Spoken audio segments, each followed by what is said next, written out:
Gusto mo bang magtrabaho dito sa Thailand pero hindi mo alam ano ang pwede mong pasukang trabaho?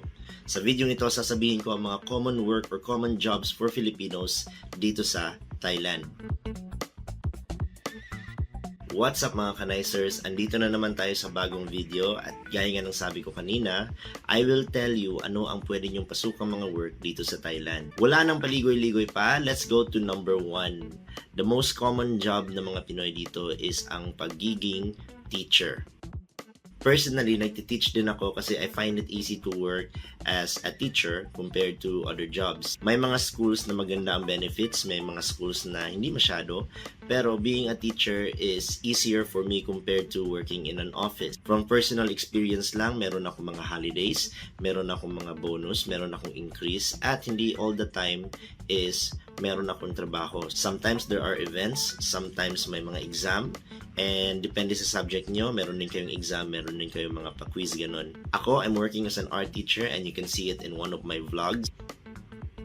And it's easy for me kasi I'm also working in an international school which is really favorable for me kasi benefits wise and incentives wise marami akong mga nare-receive. That doesn't mean na ang mga Thai schools or mga government schools ay hindi rin maganda. There are also government schools and Thai schools or even private schools na nag-offer ng mga competitive package at napakagandang incentive packages. Maybe I will make a more detailed video about teaching in Thailand, how to apply, where to apply, how to find a job, and so on. But for now, I'm only giving you ideas on what jobs you can do as a Filipino dito sa Thailand. Number 2, working in a hotel. Being a hotel staff, marami kang pwedeng pasukan dito as a Filipino. Pwede kang maging receptionist, pwede kang in the office, but most likely kapag ikaw ay Filipino, they will expect you to be a receptionist dahil marunong ka mag-English. Bangkok is one of the most visited cities in the world. So there is a high demand of English-speaking receptionists or English-speaking staff, especially sa mga hotels. It's better if you walk in sa mga hotels na maraming turista gaya ng Pratunam area and Sukhumvit area. Most likely, you will get a job at a hostel or hotel. There are hotels or workplaces na maganda ang package or remuneration. There are also some hotels na narinig ko sa mga tao na hindi rin maganda as a workplace. Pag ikaw ay pumasok dito and you work in a hotel, choose what's best for you. Number 3, working in a restaurant. So sa restaurant, maraming mga positions na pwede kang pasukan. Most common is waiter. Next is cook. And if favored ka ng owner at ng mga staff, you can also be a manager ng restaurant. In Thailand, as I said, marami mga turista and there is a high demand of English-speaking staff, lalo na sa mga places na binibisita ng mga tourists. Sometimes you can work sa restaurants dito sa mall or even sa mga independent places. Pero in the F&B world, marami na ring ibang foreigners na nag-a-apply as waiters, managers, and even cook. Hindi lang Pilipino. So it's a very competitive place. Pero don't let me discourage you. If you want to work in the F&B industry, go ahead. And if you can speak Thai or learning how to speak Thai, that would be a very good advantage. Number 4. Isa rin sa mga common works dito ng mga Pinoy is ang pagiging nanny tutor, or housekeeper.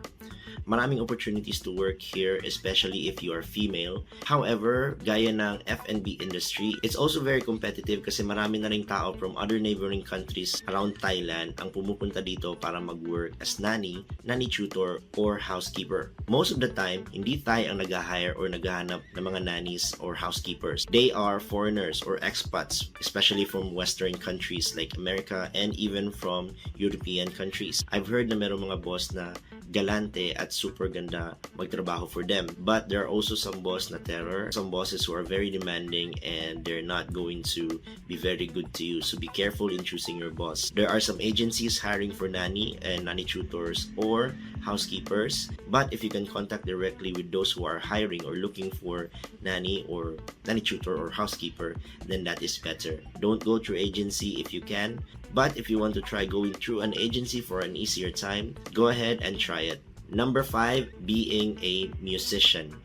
Hindi na bago sa ating mga Pinoy ang pagiging magaling kumanta and pagiging instrumentalist. Kaya dito sa Thailand, many Filipinos are hired as musicians and or singer. You can find them in hotels. You can find them in luxury cruises. You can find them in bars. You can find Filipino singers and Filipino bands in many places.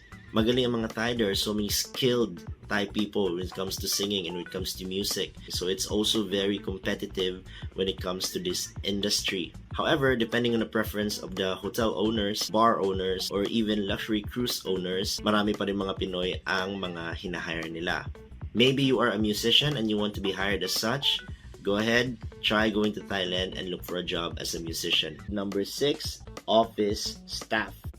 So, sa office staff, pwede kayong maging part ng marketing team, pwede kayong maging part ng sales team, even HR department, and or graphic design team, and many more. For me personally, I've been part of the graphics team or the design team, which is also part of the marketing team. Most of the time, preferred ng mga Thai companies ang marunong ng both English at Thai language.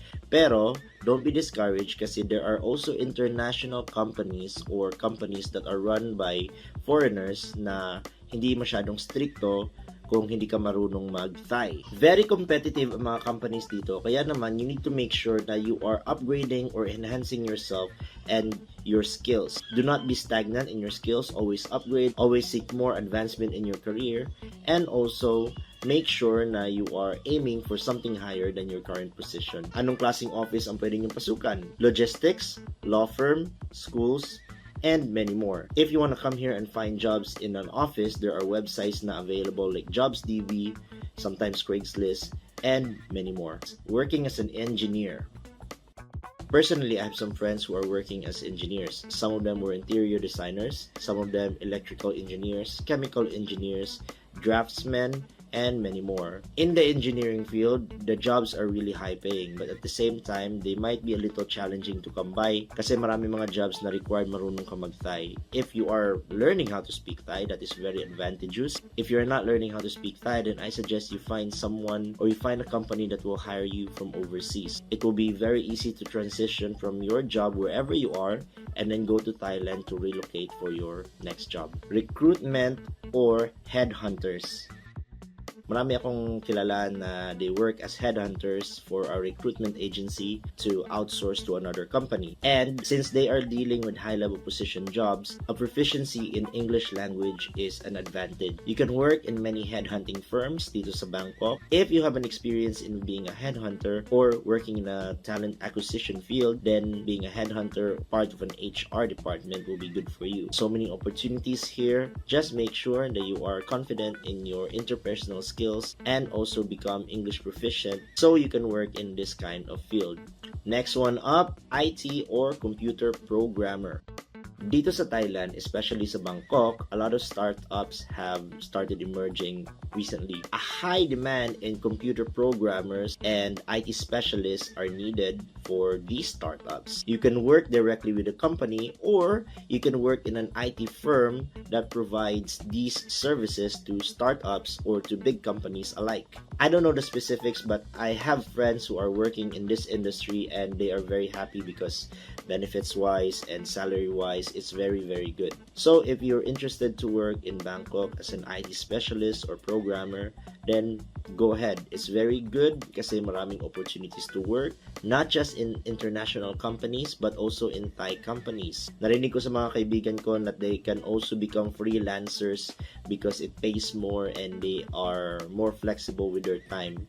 They work with Thai companies and companies overseas and they are very happy because compensation wise, lifestyle wise, they have no problem staying in Bangkok. So if you want to work here in the IT field or programming industry, go ahead. I invite you to Thailand. Of course, wala pa ring tatalo if you have your own business.